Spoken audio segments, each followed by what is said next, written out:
Hi there, folks. My name is Adam Cook, and I'm the host of Telile 24/7. Now, usually, those of you who have seen the show a couple of times might be used to seeing me doing interviews and doing the hosting from here. But instead, because of COVID-19 social distancing rules that are in effect across the country and the province, and right here at Telile Community Television, Telile 24/7 for the foreseeable future will be coming from here. But that's not so bad.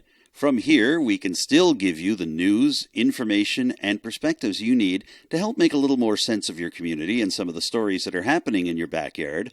And no bigger story is happening right now than the pandemic that has swept the world, forcing us all to take a harder look at the way we live our lives and the way that we take care of our own personal hygiene. I have a few guests with me on this week's show to offer their thoughts about COVID-19. And we're using a number of different ways to connect with people now that these social distancing protocols are in place. Some of them are old school, and some of them are a little new. But we hope that no matter what you see, it will help you even just a little bit, and at the very least, help you to not feel so alone. So here's what we can tell you. This is the latest information received by the provincial government here in Nova Scotia. I received this in an email just moments before I turned the camera on. We can confirm that as of midnight, March 31st, 2020, there are 173 coronavirus cases in Nova Scotia. And as well, 26 of those cases were confirmed since the previous day, March the 30th. However, there is reason for optimism. 11 of those that had been confirmed as COVID-19 cases in Nova Scotia over the last little while have recovered, and there have been 6,591 negative test results for COVID-19 here in Nova Scotia. As always, we remind our viewers that anybody who is coming in from anywhere outside of Nova Scotia, that includes a neighboring maritime province, is being asked to self-isolate for 14 days, to self-quarantine, to make sure that COVID-19 cannot be spread. No social gatherings within the 0 to 5 framework are permitted at this time. Among the methods we're using to gather COVID-19 information for you is to take part in the daily briefings being held with Premier Stephen McNeil and Nova Scotia's Chief Medical Officer, Dr. Robert Strang. Here's a question that I asked of Premier McNeil on Monday, March the 30th. Thank you. Just wanted to get a sense from you, Premier, again on the municipal government front. Do you get the sense that any municipal councils anywhere in Nova Scotia are experiencing any difficulties in terms of being able to carry out their business or, collect tax revenue or any such thing as a result of COVID-19?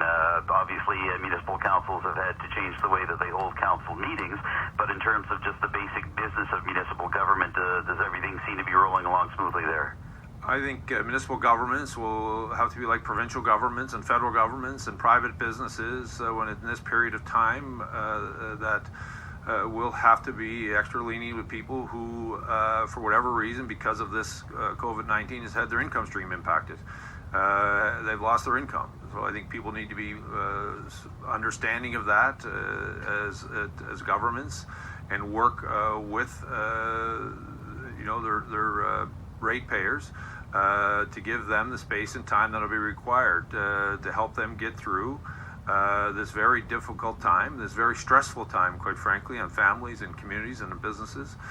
Work with them to try to lessen the anxiety they feel about a bill that may be coming, and work with them to be able to smooth it out over the long term. Now, part of the reason I asked that question of Premier McNeil is because I know that municipal governments aren't operating the exact same way that they used to because of how dramatically the COVID-19 protocols have taken effect in our community. For example, many municipal councils aren't holding regular public meetings. The meetings they do hold are usually held by teleconference, and not all of the municipalities holding these types of meetings are regularly posting the results of these meetings to their websites. However, Richmond County has made it clear that they're going to post the minutes of their meetings to their websites, and we're going to get a little more perspective on how Richmond officials are handling the COVID-19 pandemic from the Warden of Richmond County, Brian Marchand.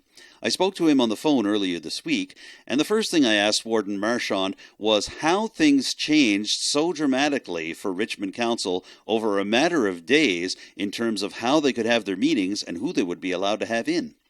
The difficulties are more in deciding, I guess, what platform we're going to use to host our meetings. We're going to be trying one by teleconference in early April. But, some of the changes the province has made is they don't want any meetings to be held in public because of this maximum number of 5. They want us to either, video conference or teleconference. So we have to try to decide, and doing meetings by teleconference may be difficult, but we're going to give it a shot anyway. And if it's too difficult, then we'll have to move to a video kind of conference. So find some platform like Zoom or Facebook or Messenger, one of those. I'm just wondering, how are the early stages of this new era impacting your work and the work of your fellow councillors and municipal staff? Has it been difficult for council and the municipality as a whole just to basically do your job? As for the municipality, no, it hasn't been, but a lot of committee meetings have been cancelled, and so staff are alternating between working at home and working at the municipality. There's always someone there for answering the phone. The finance department some are in some days and some aren't, but they're ensuring that at least one or two of them are. But we're trying to not have too many in the office, and municipalities are essential services, so we have to kind of try to maintain the services that we provide. I imagine, Warden, that one of the biggest things that our viewers from Telile would like to know are some examples of municipal services that have adjusted to respect the COVID-19 protocols. Can you explain some of the changes that have happened in terms of, for example, how county residents can pay their tax bills? Warden Marchand, this would normally be the time that spring budgetary discussions would be getting underway. Are those proceeding as usual? And have you had any word from the Department of Municipal Affairs concerning their expectations regarding the submission of a budget for 2020-2021? I think Municipal Affairs normally likes them sometime by September. So we haven't heard anything from them as to that date changing.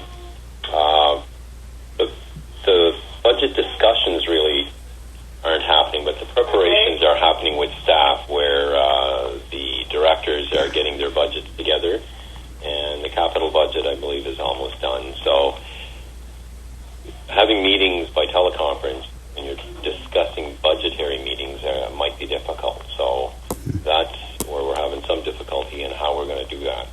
When you're having directors and they're handing you sheets and you're able to look at them, it's going to be hard to do that via teleconference. So we're going to have to email the documents and try to do a video conference, because it is hard as the chairperson to know who wants to ask a question when you're doing a teleconference, unless people just speak up. So, no, we haven't had any meetings yet, the budget discussions, and we will be doing that sometime in April. I'm just wondering, Warden, has anything else changed in terms of what the provincial government expects from Richmond County or any other municipality at this point in time? Yeah, well, the one thing they did say is they don't want any meetings to be held in public, and that they want the minutes published within 24 hours. So that's one direction that they have given us, or what they expect from, I believe, all municipalities. They're okay with us having either a teleconference or a video conference. They do want the minutes posted within 24 hours. Warden, I'm just wondering, what are some examples of municipal services that have adjusted to respect the COVID-19 protocols? Can you explain some of the changes that have happened in terms of, for example, how Richmond County residents can pay their tax bills this year? People are not allowed in the office, I guess, without making an appointment. But after we had our March 16th, I believe was the date, our meeting, we had issued a press release then, and in that we spoke of some of the services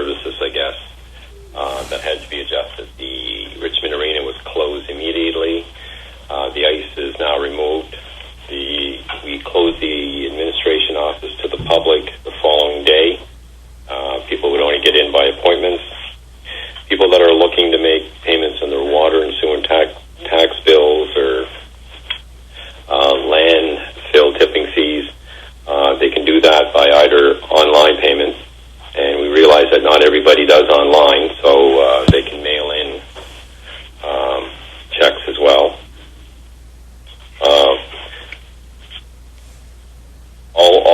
Like I mentioned earlier, all our committee meetings were postponed. The solid waste management facility and the curbside collection, we've left that schedule unchanged, and that will be assessed as we move along this. The water and sewer, the operation of that remains unchanged. And there's, like I said earlier, several office staff are working from home, and they occasionally visit the office. Employees in the finance department are alternating just so that they continue to process invoices. There's always someone at our main switchboard to answer the phone. Okay. The waste management facility, as I mentioned earlier, they're still accepting, I guess, garbage from the haulers and from the public, but we're adhering to the rules pertaining to social distancing. And water and sewer bills and tax bills are going to be sent out in April, and they're going to have the due date, which is the common due date that would have been on them without this event. But we're going to be relieving all the interest on current bills. If people don't pay them on the time, we're going to give an extra month for these bills to be paid. We received some notice today from the UARB that we can relieve the interest in the water bills. So that will be relieved, but on the current bills. There are some people that will want to pay them the next day, and there are some people that won't be able to, so we're going to help those people out by relieving the interest on those if they're late paying them. Outside of the municipal office, Warden Marchand, we are wondering, what do you think of how Richmond County residents are dealing with social distancing and self-isolation? Are you getting the sense that people are following the rules in the COVID-19 era? We do want them to listen to what Dr. Strang and the Premier is saying, and our clerk, Yvonne, posts the provincial and federal updates on our Facebook page as quick as she can. So we'd like people to visit that Facebook page, and there's some links there to current information on the numbers on what to do during this. But the biggest thing is, people need to distance themselves and stay at home. Go out, I guess, for the essentials, the food, medications. Do that, as less frequent as you can.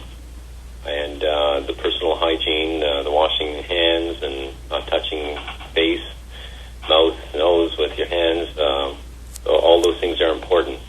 But another important message, and it's been stated by the Premier, is look after your neighbors if you can. Richmond has an aging population, and a lot of people are vulnerable. Some people don't have family nearby. A lot of people have moved away. So if you can, help your neighbors, and if you know of someone that needs some help, somehow maybe contact your counselor and we can try to assist in some way. Finally, Warden Marchand, we are wondering how you and your family are dealing with all of this. You do have children, you do have a big family in Lewisdale. This all hits home from a personal standpoint, so how are you dealing with it at this point? Well, for myself, it's definitely difficult. I have aging parents and in-laws, and for myself, I visit my parents every day. There's not a day that goes by I don't drop in and visit my parents. They don't live far, and I know my children are having that discussion with me that I need to stop that because going to work, we don't know who's around that has this, and some of those people don't even know. We're hearing that some people don't show the symptoms early and yet can be carriers. There's a lot not known about this virus, but the numbers are staggering for, how many people, I guess, have contracted this, how many people have died. Within Canada, I think the number 89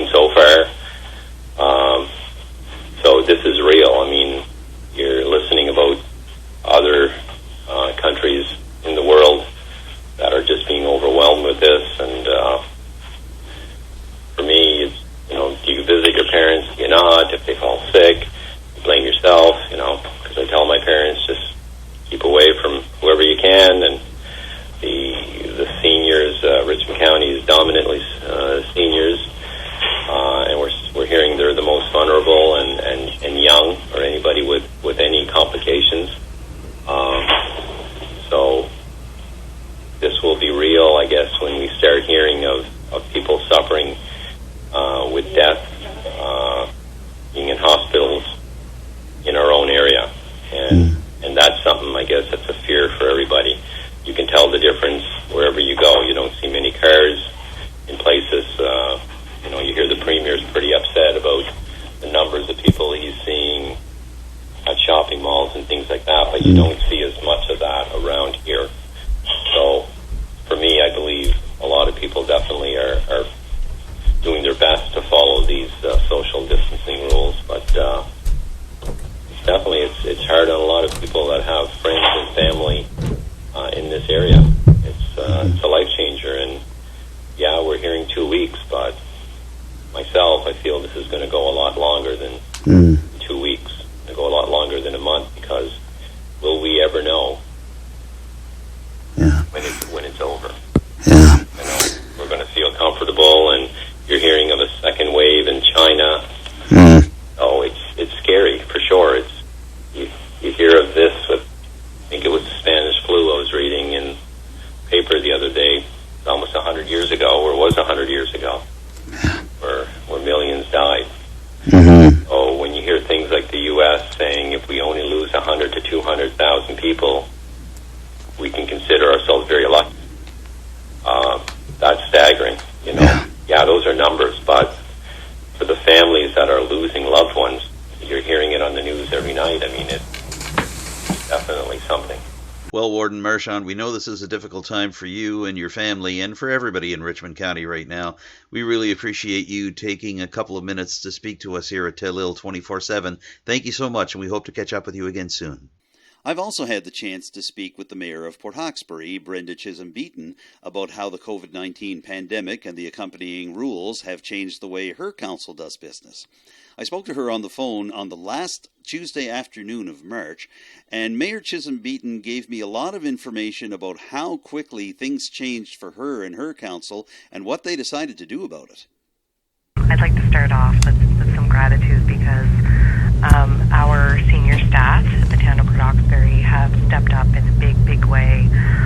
They had worked tirelessly to produce a very flexible and nimble pandemic plan for the town of Port Hawkesbury, and are still definitely employing that flexibility as things are changing from hour to hour and day to day. So that document will see some changes as things evolve, and certainly council has definitely stepped up in a big way. Things are definitely changing. It's new terrain. Certainly trying to manage a town in the wake of a pandemic, and we've moved to virtual meetings with regard to town council and senior staff, and we're debriefing every single Monday evening as a council, and continuing to manage the town as we ordinarily would, and employing additional meetings where needed of an emergency nature to deal with that very fluid change with regard to COVID-19. Again, that's hour by hour and day by day. So kudos to council, and kudos to our town staff, and also to our town citizens, and especially our frontline workers. I mean, this is definitely uncharted territory. People are certainly frightened and apprehensive. And again, in that environment, there's still tremendous shows of compassion and caring and community connections, even though social and physical distancing are what's going to keep us safe and flatten the curve for COVID-19. Mayor Chisholm-Beaton, like many other municipal councils in our area, Port Hawkesbury has stopped having public meetings And originally this started out as simply the media and the public not coming to the meetings, but now Port Hawkesbury councillors aren't actually gathering together in the same room to follow with COVID-19 social distancing protocols. So how are you folks able to carry out your business together even though you're required to stay apart? We have been using, as a council, GoToMeetings as our meeting platform, our virtual meeting platform, I should add. It's been working quite well. At this point, in terms of a learning curve, we are able to record GoToMeetings so that we can share that with citizens and with media.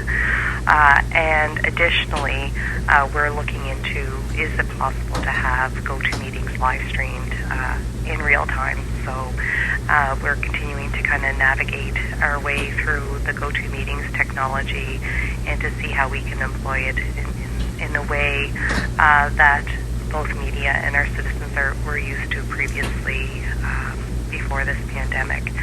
And again, we have myself as mayor. I've certainly been sitting in a lot of virtual meetings using various platforms, so there has been a little bit of a learning curve. I've been using Zoom meetings and Microsoft Teams meetings, and it's, we're making it work, as well as conference call style meetings. So again, the social distancing,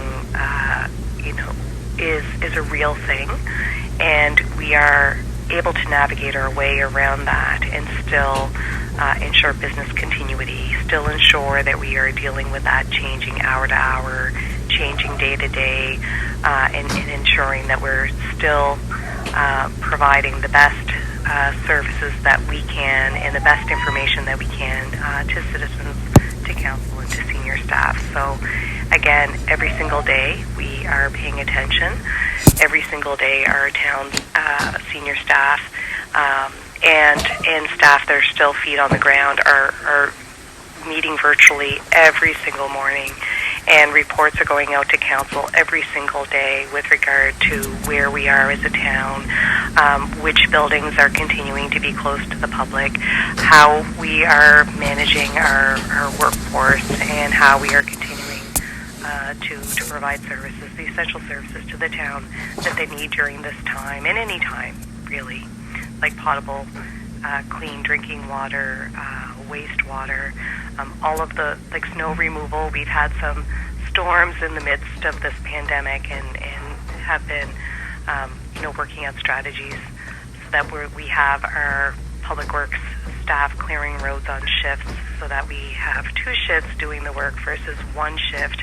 That would definitely, if there were spread for 1 shift, then that we don't have the redundancy. So that's why we're using 2 shifts of snow removal public works staff. So again, these are all strategies that we're employing to try to navigate our way through the changing world of the COVID-19 pandemic, and just really trying to do our best and staying open-minded and ensuring that we are listening to what the province is saying, listening to what the federal government is saying, and employing all that we need to do to keep our citizens safe and informed. Now, obviously, Mayor Chisholm-Beaton, the town's highest priority, and yours as well, is the safety of its citizens.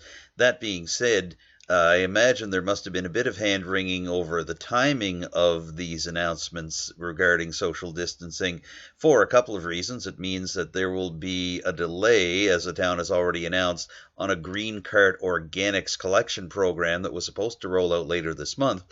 And as well, the town had just taken over the fitness center at the Port Hawkesbury Civic Center from the Cape Breton YMCA following its departure, and Port Hawkesbury officials had just launched a new Fit Pass program to be able to encourage residents to use both the fitness center and other recreational facilities around Port Hawkesbury. So can you talk to us a little bit about how difficult it's been to be able to make these decisions and suspend these activities for an indefinite period of time? I do have to say that during these times where we've had to make extremely difficult decisions around the closures of our recreation facilities, citizens have been super understanding, and they get the social distancing. They get that we're now living in a world where, yes, we need to stay active, we need to exercise, but it has to be for our physical health, not for socializing. So some of the changes that we have employed, particularly I'll use the fitness facility, for example, there was definitely tremendous optimism and excitement around the new Fit Pass, having an integrated recreation plan membership so that you could use the pool, you could use the gym, all of our drop-in, whether it's at the Stair gym or whether it's in the dance studio and fitness programming, whether it's skating. So, I mean, that was a very, very exciting program that the town has created.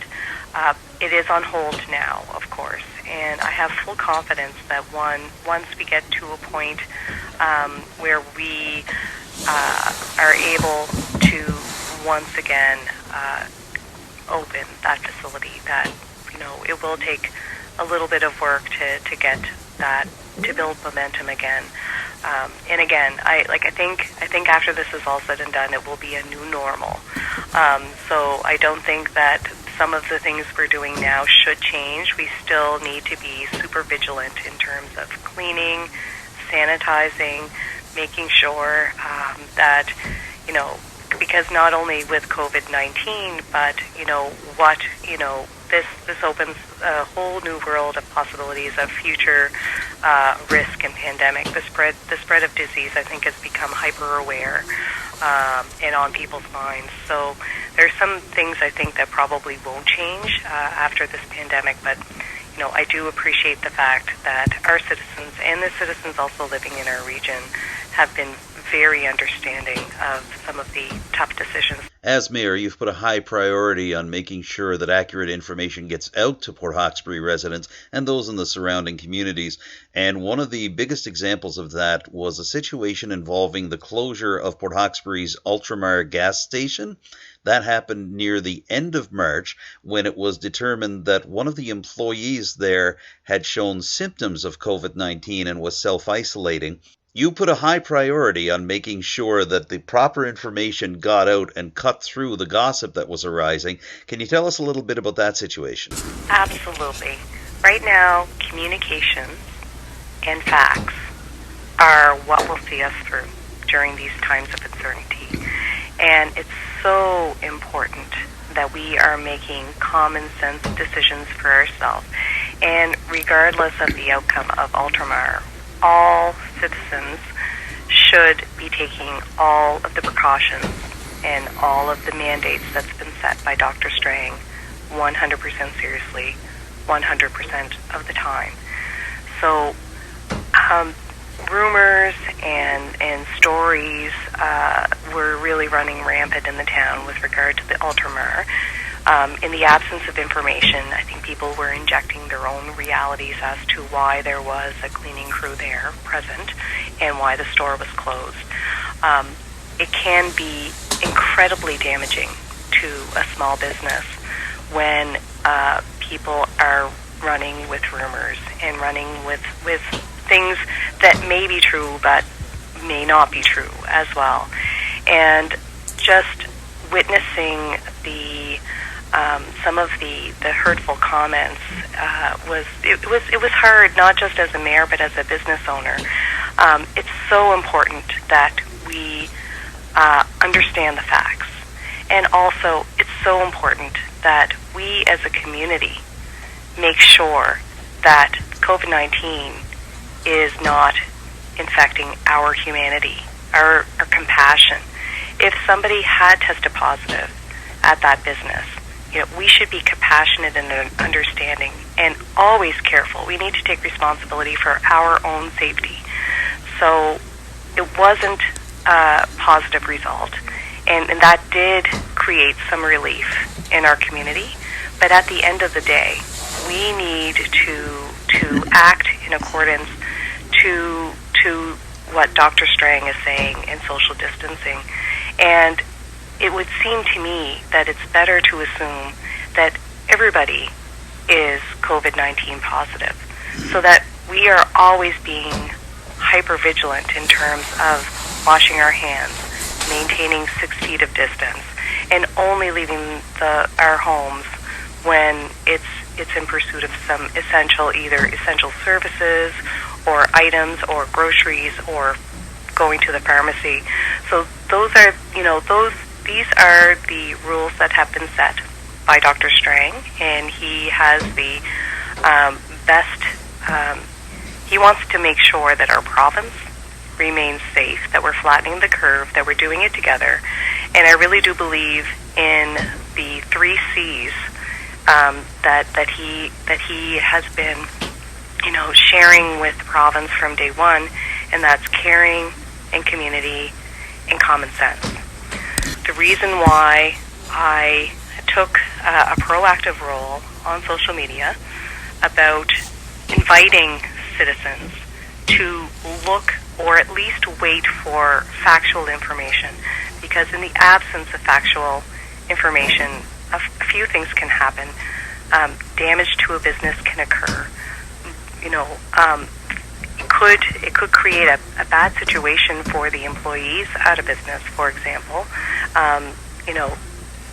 We live in a time where we just have to be compassionate, and we have to, always look at the fact that we're in this together. We're in this together as a town, as a region, as a province, and being in a position where it's us versus them is not going to be helpful.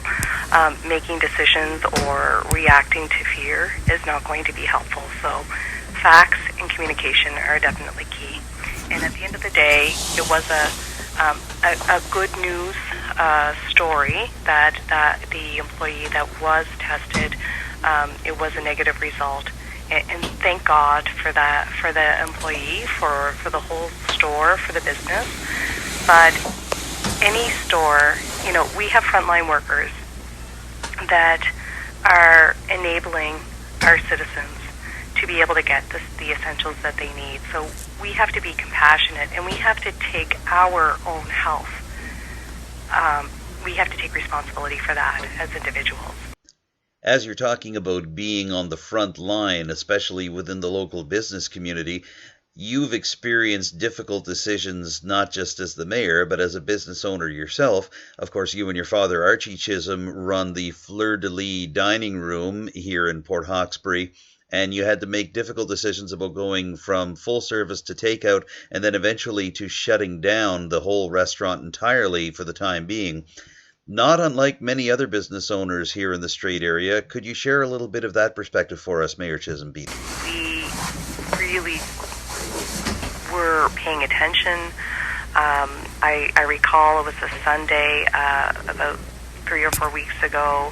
I wanted to sit down and talk to the staff, to take their temperature, to see what they were feeling, and the plan that we came up with was one that we came up with together. So again, I was able to share the facts of what was happening at the provincial level and at the federal level with staff, and how are they feeling in terms of continued operations and what, so it was a plan that we came up with together. It wasn't something that my father and I decided and imposed on them. We came up with the plan together. So the plan that we came up with that Sunday was to follow the advice of Dr. Strang, to ensure that all of the tables in the restaurant were a minimum of 6 feet apart. So we thinned out all of the tables with the intention that we were going to proceed with a takeout-only scenario. And the staff that were comfortable with that plan stayed on as working staff. The staff who were uncomfortable in the present climate, agreed that they would prefer to have a layoff. And so it was a very, very amicable decision. It was done together. And so we did have at least half of our staff, voluntarily wanted a layoff. And and you have to respect your employees and how they're feeling. And so that's the route that we took. And as the week progressed, we did transition to takeout for the Thursday and the Friday after we implemented the plan. And the takeout option, we tried it out to see how it would work. But at the end of the day, we just thought that the risk to our staff and the risk of transmission, particularly when the province entered into a state of emergency, for us, what made us, feel like we can go to sleep easier at night, and for our staff, was to close altogether. So we definitely wanted to make sure that our closure had the best impact on the community. So we took as much of our perishables as possible down to the food bank the following Monday, and distributed some food to staff, and closed shop until it will be safe to once again open. And I do commend all of the businesses that have created accommodations and have, implemented safety mechanisms, physical safety mechanisms as well as procedural safety mechanisms to be able to continue to provide essential services to citizens. I commend them, and I commend all of our frontline workers. It's definitely not an easy environment to be working in right now, and our frontline workers are definitely at more risk than the average citizen who is practicing social distancing. So I really do hope that every single person, whether they're a frontline worker, whether they're a citizen, is wash hands, maintain 6 feet or more distance, and only leave your home for absolutely essential purposes. Finally, Mayor Chisholm-Beaton, we know that this has hit home on many levels for so many different people. You yourself are not only the mayor and a business owner here in Port Hawkesbury, but you have a family, you have 2 children, and you have a lot of people in the community who can't really understand what all this is about right now. What do you say to people who are anxious about COVID-19 and about the current state of the pandemic?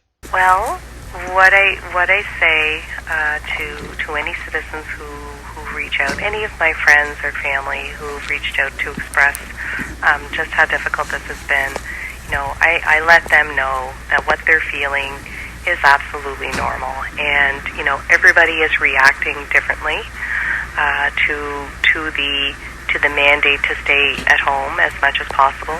For individuals who are mandated to cut themselves off completely for a 14-day period of isolation. I mean, it's very difficult, and it's unprecedented. So what I would say to any citizen or any of my friends or family or my children is that, we may be physically distanced, but communication is still something that is very effective through technology. So I would invite really anybody who's having a tough time, reach out to a friend, reach out to family via phone or FaceTime, or, you could use Zoom, and, have those honest conversations. And if there are some, also provincial contacts that, if you don't have somebody in your social network that you can talk to, that you definitely reach out to someone and talk it out, because communication is still something that's very much a possibility, even though that distance may divide us. Well, we have greatly appreciated you giving us some time here to share your thoughts on all of this. Mayor Brenda Chisholm-Beaton of the town of Port Hawkesbury, thank you for joining us on Telile 24/7, and we hope to catch up with you again very soon. One of the other ways that life in the Strait area has changed since the arrival of the COVID-19 pandemic and the accompanying rules is how church services are carried out across our region. For the Roman Catholic Church, Bishop Wayne Kirkpatrick of the Diocese of Antigonish had a difficult decision to make in light of the Halifax-Yarmouth Archdiocese's decision to shut down all Mass services for the foreseeable future. Bishop Kirkpatrick did make the decision to cut down all Mass services as well within the Diocese of Antigonish, which takes in all of Cape Breton Island and northeastern Nova Scotia. That means that with Easter Sunday coming in just another week and a half, we could wind up seeing no churches open.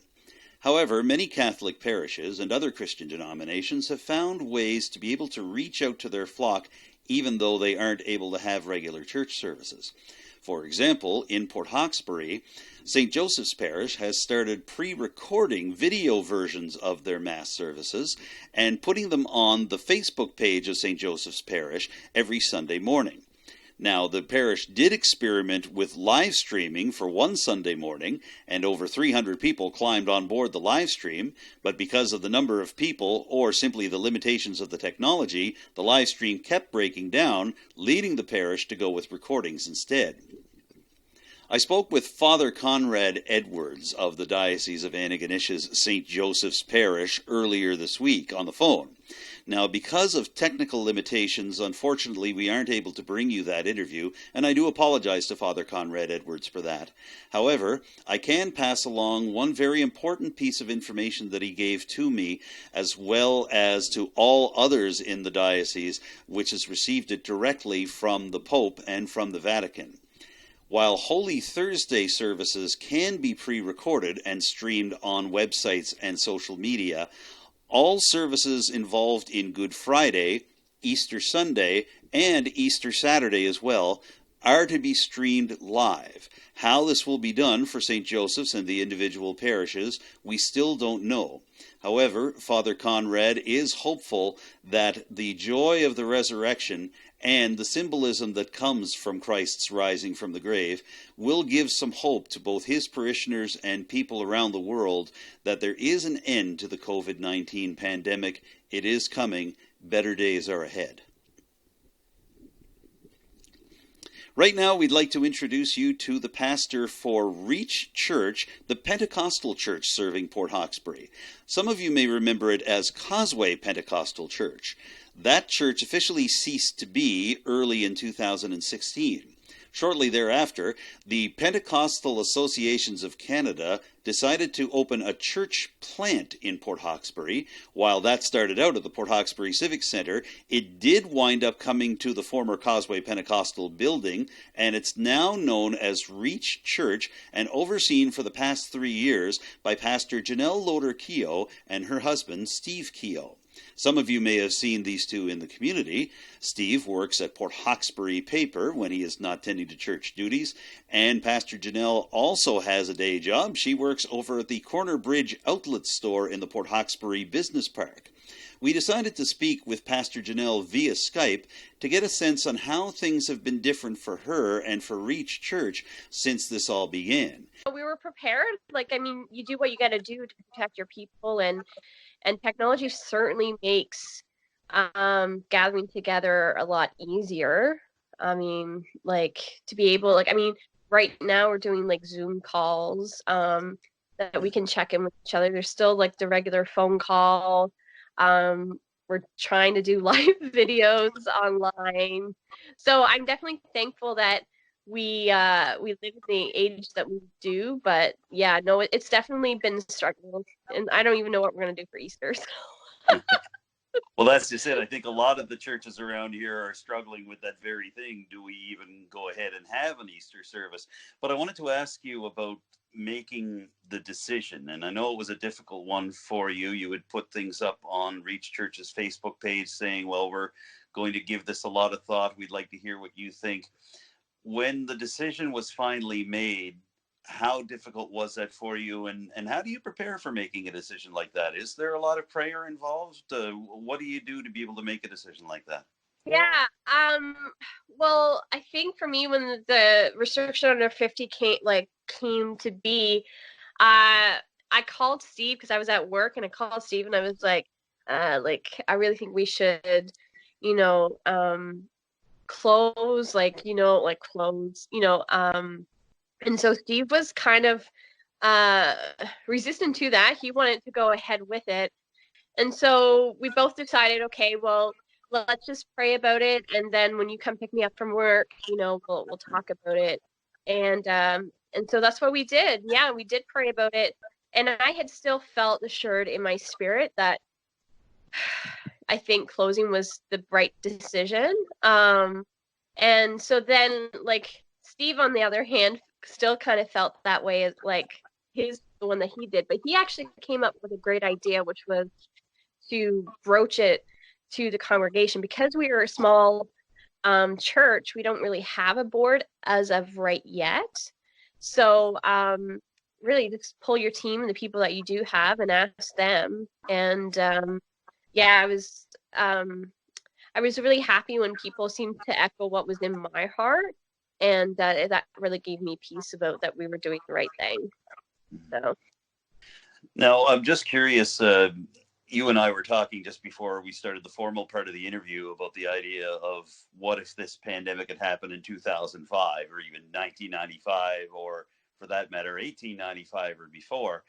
The church, both Reach Church and the churches overall around the world, have more tools at their disposal to be able to reach out than they ever had before.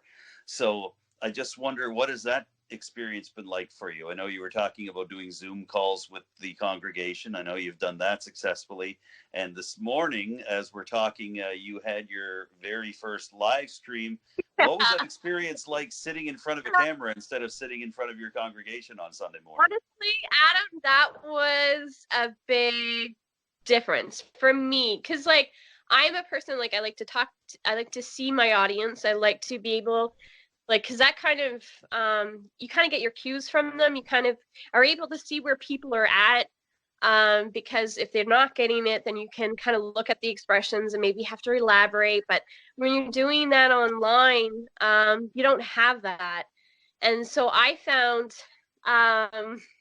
yeah, I find doing it online very nerve-wracking, because you just don't have that live. You can't really feed off of that. You know what I mean? You can't see gauge where people are at, and you don't know how you're coming off, and if what you're even saying is hitting its audience that it needs to. But I definitely, yeah, I was really nervous doing stuff online, like recording, because I'm not used to that.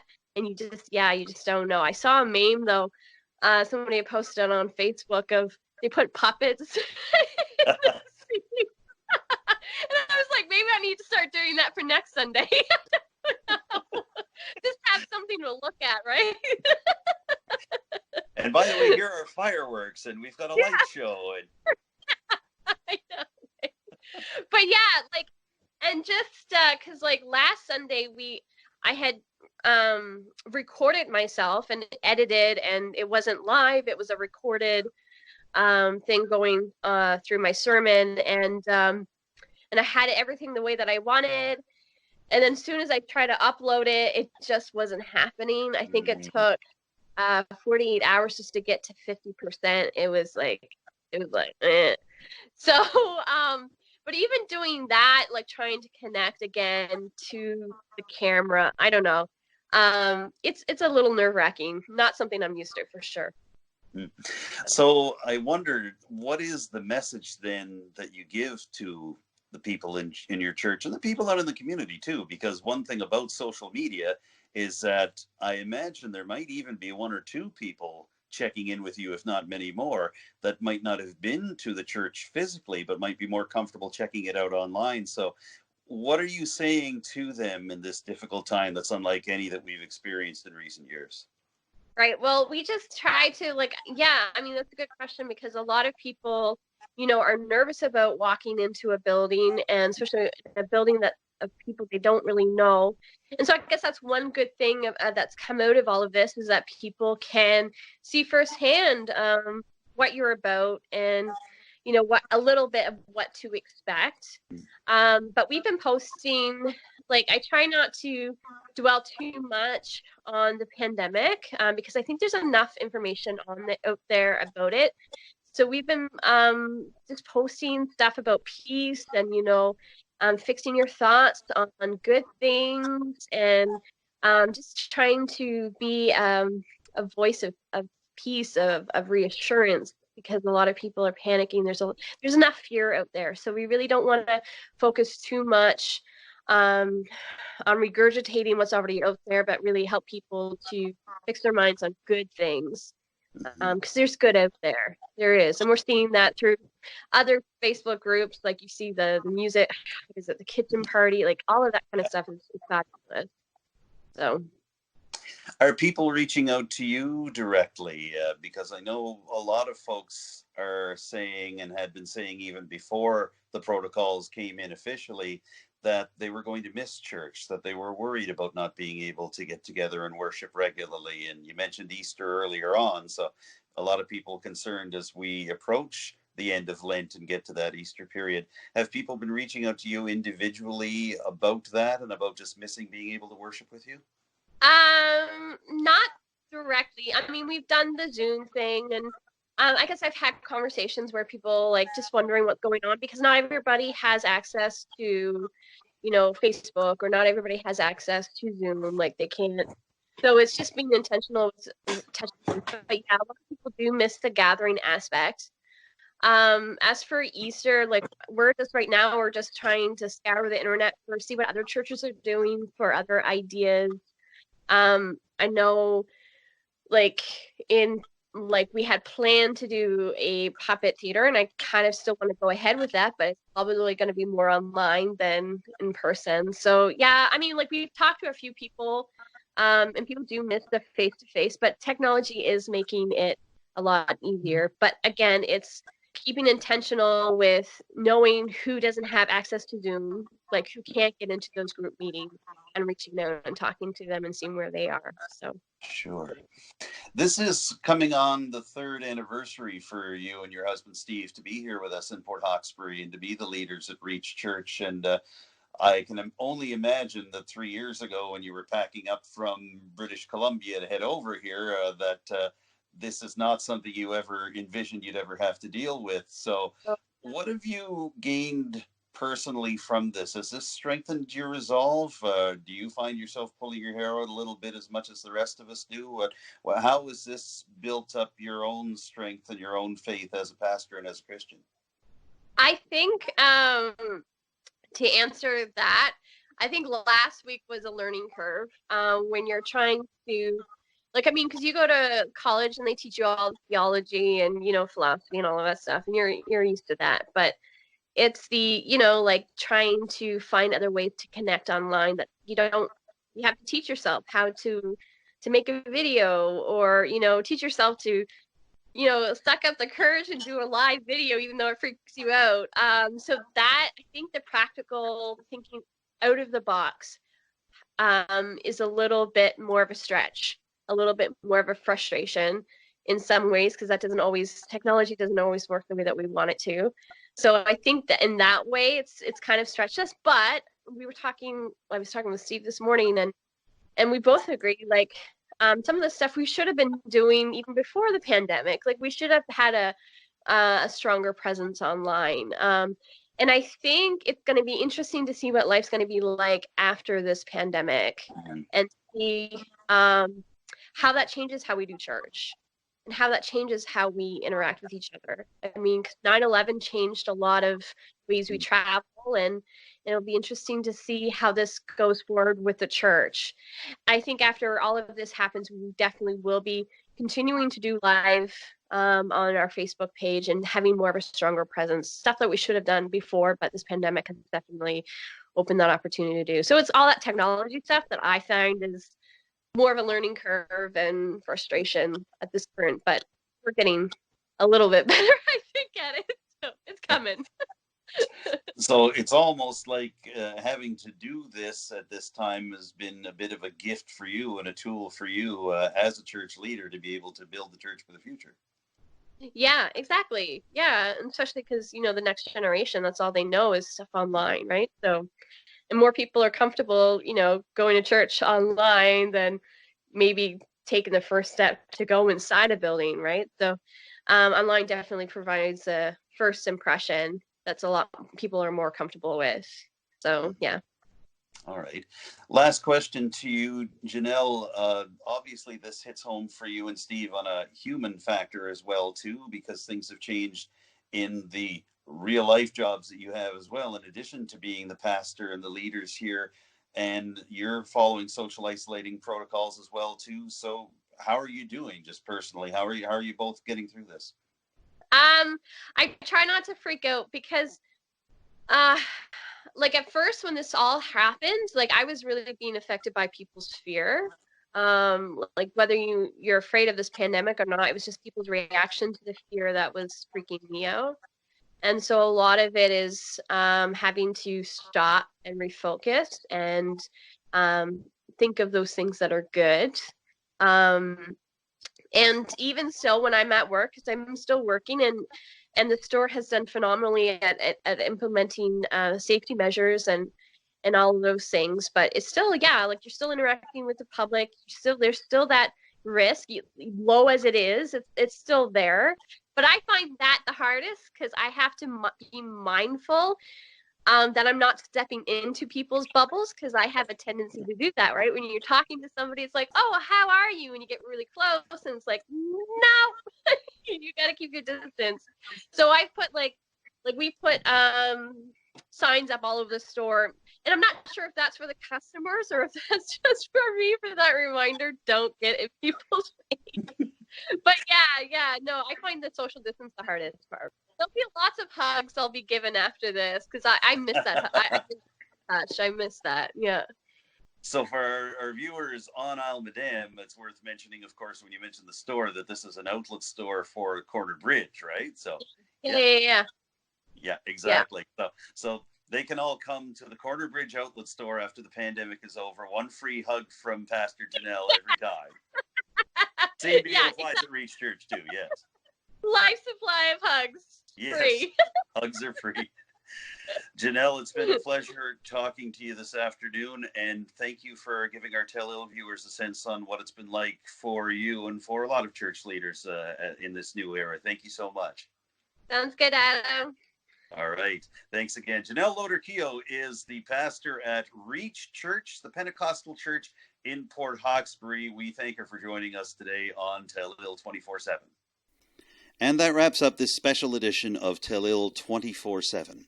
We hope that you've learned quite a lot over the last little while and that you feel even just a little bit better about the situation that we all find ourselves in right now. We've done everything we can to get proper information out to you here at Telile, and we're going to continue to do that as the weeks go by. We won't necessarily have all the answers for you. I'm not a doctor, I'm not a minister of health, and I'm not someone who has an intricate knowledge on how viruses are spread. I'm just a journalist, but I will do what I can to help you out. And if you are feeling like you need some more information, there are many places that you can get it. You can go to the website for the World Health Organization. That's WHO.int. Make sure you remember it's not .com, it's .int. There's also information available right here in Canada. You can go to the website canada.ca/coronavirus. And if you have any information that you would like to have, there is also a Canada Coronavirus Information Line. That number is 1-833-784-4397. Again, that Canada Coronavirus Information Line, 1-833-784-4397. If you feel that you have coronavirus symptoms yourself, please do not call 911. Please call the provincial health line 811. Do not go to a COVID-19 testing center, even though there are a few in our area. A nurse from 811 will take care of you and set up an appointment for you, and that is the case if you call the national coronavirus line as well. We're doing everything we can to make sure that we get the information out to you, and we're also working on other stories from our area that have nothing to do with COVID-19, because time is going to march on and life is going to go on, even though it might not seem that way. So please stay tuned, everybody. We will be back as soon as we can with another edition of Telile 24/7.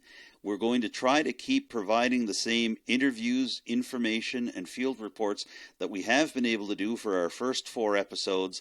And of course, if you have any suggestions for stories or anything that you'd like to get to us, there are many ways you can do that. Feel free to give me a call at 902-625-8863. That is my home and office number. And you can reach me by my direct email address, that is adamjrcook, COOKE, at yahoo.ca. I'm Adam Cook. Thank you very much for joining us for Telile 24/7. Take good care. Remember to wash your hands, practice safe social distancing, and we look forward to seeing you all again next week.